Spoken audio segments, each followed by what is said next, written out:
आज आम्ही जाणार होतो रत्नागिरीमध्ये खाली, कारण काम होतं.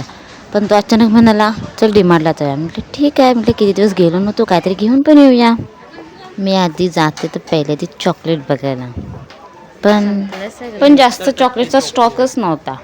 न्यूला बोलली घे, तर घेतलाच नाही त्याने.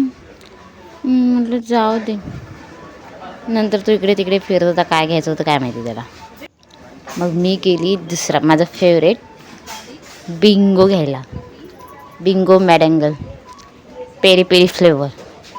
वा सुपर्ब लागतो, मला खूप आवडतो. मी डीमार्टला गेलो ना, फक्त 2 गोष्टी तर फिक्स असतात. एक बिंगो मॅडेंगल पेरी पेरी आणि चॉकलेट घेते. म्हणजे डार्क फॅन्टसी ते वालं बिस्किट, नाहीतर मग काहीतरी चॉकलेट घेते. मी एकच घेतलं होतं. विनू काय घेतलं माहिती आहे, अगरबत्ती आणि एअर फ्रेशनर घेतलं बस. आणि ते डार्क फॅन्टसी स्टिक घेतला होता, म्हणून मी दुसरं चॉकलेट घेतलं नाही.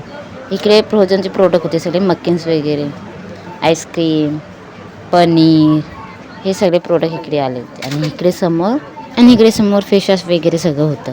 आम्ही आलो खाऊ घ्यायला, पण काय काय घेतलं, 5 वस्तू घेतल्या. एक डार्क फॅन्टसी, एक मॅडेंगल, एअर फ्रेशनर आणि अगरबत्ती.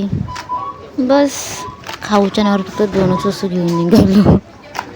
बिल करून मग आम्ही निघालो, कारण खाली रत्नागिरीमध्ये आमचं काम होतं थोडं, त्याचं गॅस वगैरे भरायला होता. मग आजचा ब्लॉग इथे संपते. व्हिडिओ पण चलो बाय.